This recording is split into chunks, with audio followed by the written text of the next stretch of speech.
খোলা হাওয়া খেতে এসেছিলাম। তা তুই এখানে কি খেতে এসেছিস রে? হাওয়া না অন্য কিছু? আমিও হাওয়া খেতে এসেছিলাম। ও আচ্ছা, আমি ঠিক করে দিচ্ছি। ওরে বাবারে, দেখি নিজের কাপড় তো আগে ঠিক কর, তার সাথে কে ছিল রে বল না। ফুপি, আমার ব্যাপারে তুমি আজকাল বেশি নাক গলাচ্ছ। ওরে বাবারে, আমার নাকে তো আর সর্দি লাগেনি যে গন্ধ পাবো না।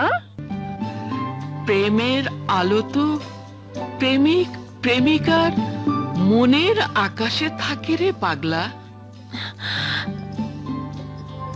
দাদিমা, তুমি জানলে কেমন করে? তোর দাদা প্রেমিক শিখিয়েছে। দাদিমা বলো না, দাদিমা বলো না কেমন করে কি হলো? বলো না দাদিমা। সে সময় আমি 14 বছরের ছিলাম। তোর দাদা ছাদে ঘুড়ি ওড়াচ্ছিল, আমার দিকে চোখ মারতে গিয়ে হঠাৎ পা পিছলে ছাদ থেকে পড়ে গেল। হায় আল্লাহ! তারপর তারপর কি হলো দাদিমা? দেখি তোর দাদা কানসে ঝুলছে, অগত্যা হাতটা বাড়িয়ে দিলাম। যেই তোর দাদা আমার হাতটা ধরলো, আমার কাঁপন দেখে কি মনে হলো ভেতরে ভূমিকম্প হচ্ছে। তারপর তারপর কি হলো দাদিমা? আর সেদিনই তোর দাদা আমাকে প্রথম চুমু দিল। আর তুমি মা হয়ে গেলে? আরে পাগলি, চুমু দিলেই মা হয় না, মা হতে অনেক কিছু দরকার হয়। তাই বললো। হ্যাঁ, তারপর কি হলো? তারপর 4 চোখের মিলন হলো, প্রেম হলো, বিয়ে হলো, অনেক ধুমধাম হলো।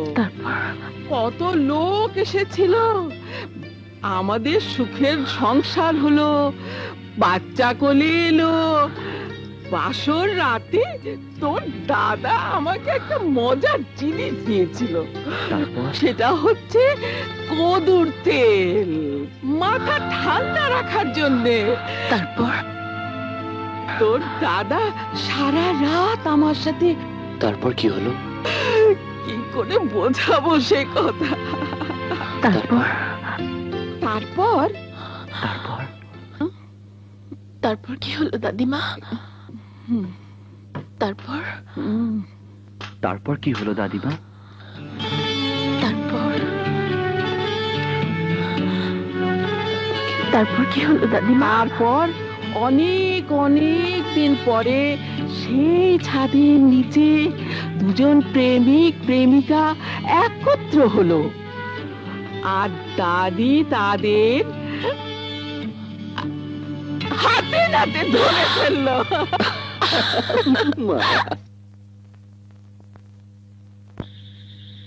মা, কয়েকদিন হলো আমিও তোমাকে একটা কথা বলবো ভাবছি। বলবো মা? আচ্ছা বল, তোর কথাই আগে শুনি।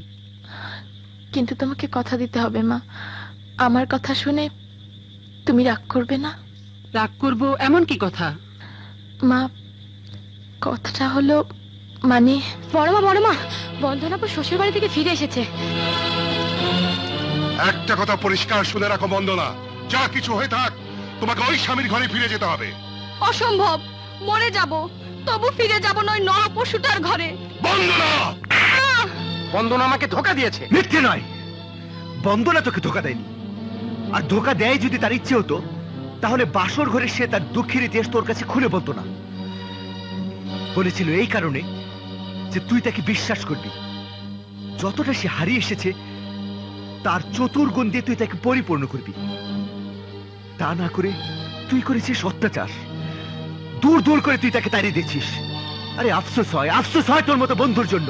আরে বন্ধু, প্রেমিককে ধোকা দিয়ে যে আমার ঘরে আসতে পারে সে তো আমাকেও ধোকা দিয়ে তোর ঘরে যেতে পারে। ও একটা বেশ্যা। তারেক! ভাইজান, বন্দনাকে আজই ওর শ্বশুর বাড়ি পাঠিয়ে দিন। ব্যস্ততার কিছু নেই, সে অবশ্যই শ্বশুর বাড়ি যাবে। বাবা, বন্দনা শ্বশুর বাড়িতে টিকতে পারবে না। যারা স্ত্রীর গায়ে হাত তোলে তারা মানুষ নয়। সঙ্গীতা, বড়দের মাঝে কথা বলতে নেই। বাবা, বাবা জীবনটা বন্দনার, ওর মতামত অন্তত নাও। সঙ্গীতা, চুপ করো। একটা দানবের ঘরে কেন বন্দনাকে পাঠাতে চাচ্ছ? সঙ্গীতা, যাও যাও যাও। বেটা,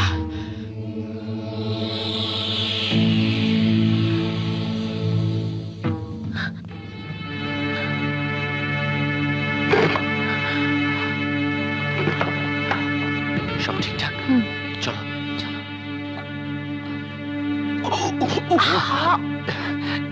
এটা এখানে রেখেছো কেন? ধরো। বন্দনা, ভয় করছে? আমারও খুব ভয় করছে। আরে না না, কোনো ভয় নেই। তোরে ভাইয়া থাকতে কোনো ভয় নেই। ভাইয়া It's all right. চলো চলো চলো চলো চলো, এসো বন্দনা। শব্দ করো না।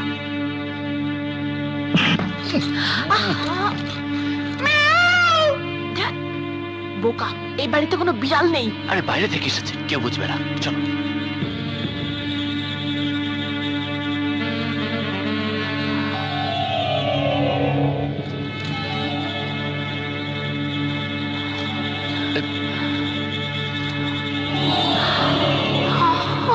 হারামজাদা, তুই সব জানিস?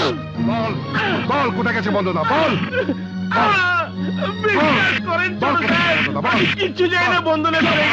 আস্তে লুকিয়ে থাকা কাল সাপ, তোকে আমি এতদিন দুধ কলা দিয়ে পুষেছি।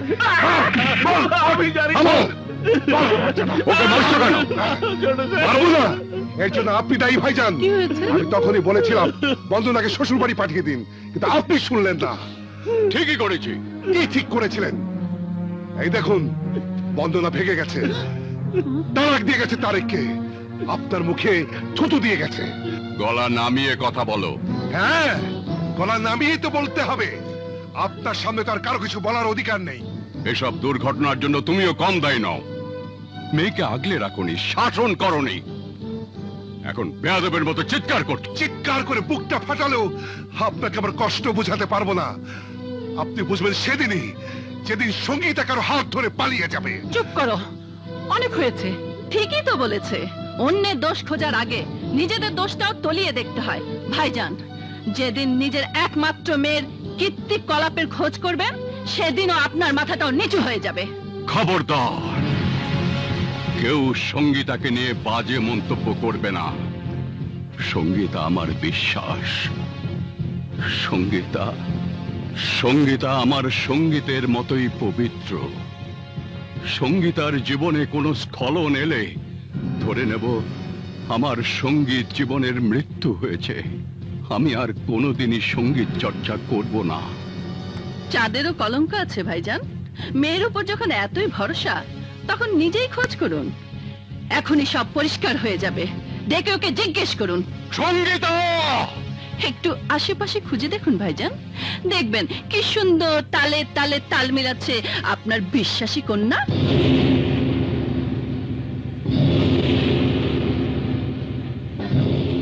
যাই বলো, বন্দনাকে পলাশ ভাইয়ের হাতে তুলে দিয়ে আমরা একটা মহৎ কাজ করেছি। দুজনে ভীষণ খুশি হয়েছে। আর বাড়ির লোকজন এতক্ষণে ভীষণ বেজার হয়েছে। হোক গে। Really, this bloody romantic adventure is always thrilling for us. আমাদেরও গোপনে বিয়ে হওয়া উচিত। আমি গোপনে বিয়ে করব না। তুমি আমার বাবার কাছে আনুষ্ঠানিকভাবে বিয়ের প্রস্তাব দেবে। Of course, সে তো আমি দেবই। He likes me very much.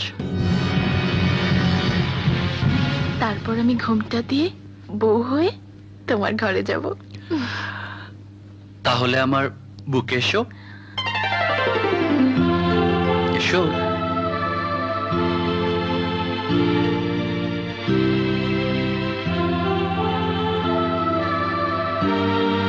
Oh, I love you so much. I love you. Sangeeta! বাবা,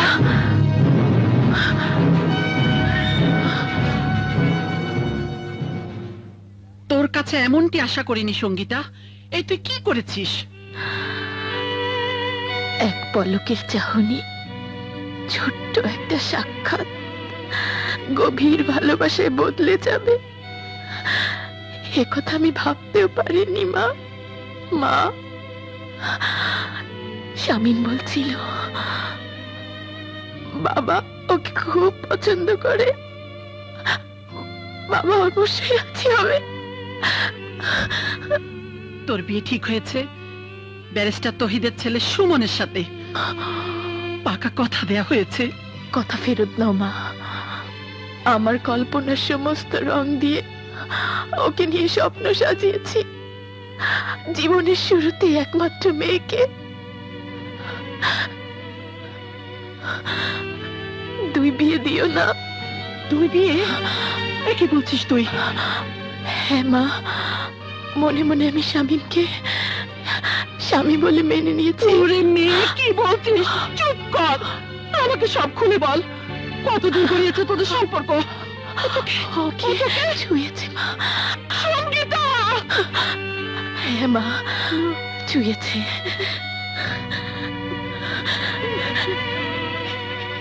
এখানে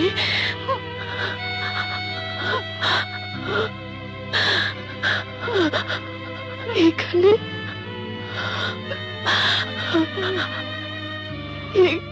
এখানে মা,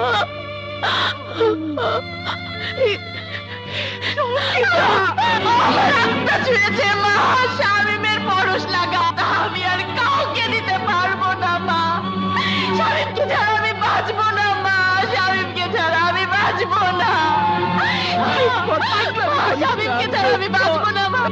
শামীমকে আপনার ভেতরে নিয়ে আমি অন্য কাউকে কেমন করে বিয়ে করতে পারি মা? কেমন করে বিয়ে করতে পারি?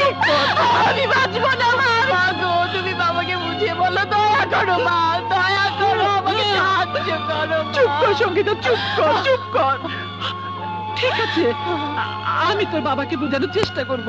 হ্যাঁ, চেষ্টা করব। আমি সঙ্গীত চর্চা ছেড়ে দিয়েছি।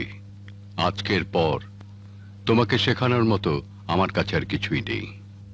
ওস্তাদজি, দোষ আমরা করেছি, আপনি কেন নিজেকে শাস্তি দিচ্ছেন? গুরু দক্ষিণা নেবার সময় হয়েছে।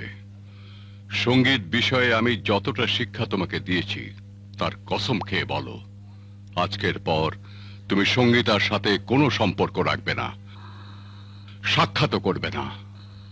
ওস্তাদজি, গুরু দক্ষিণা।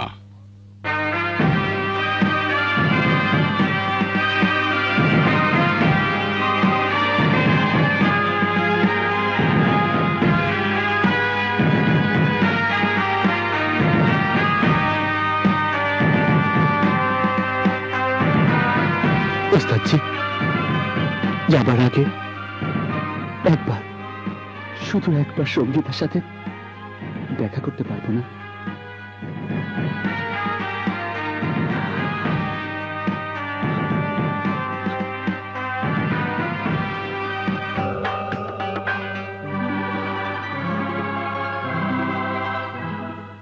সঙ্গীতা, সঙ্গীতা, শামীম চলে যাচ্ছে। তোর বাবা মানেনি, সেভাবে কোনো কথাই শুনতে রাজি নয়, শুধু এতটুকু অনুমতি দিয়েছে, যাবার সময় তুই শামীমকে এক নজর দেখতে পারবি। ও সঙ্গীতা, ওঠ। শামীম চিরতরে চলে যাচ্ছে, আজকের পর ওকে এক নজর দেখবার সুযোগ হয়তো জীবন আর কোনোদিন পাবি না। যা মা, যা।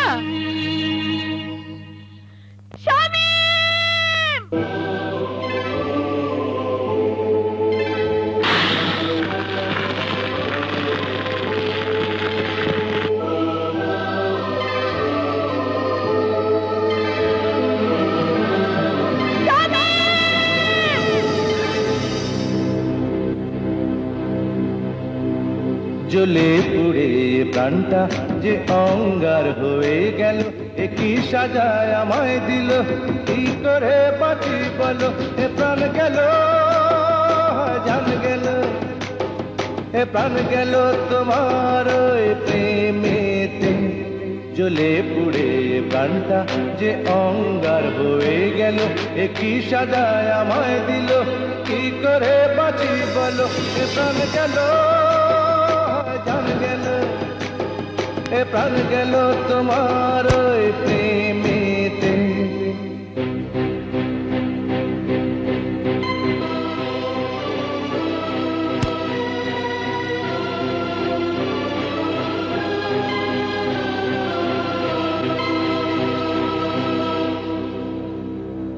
আজ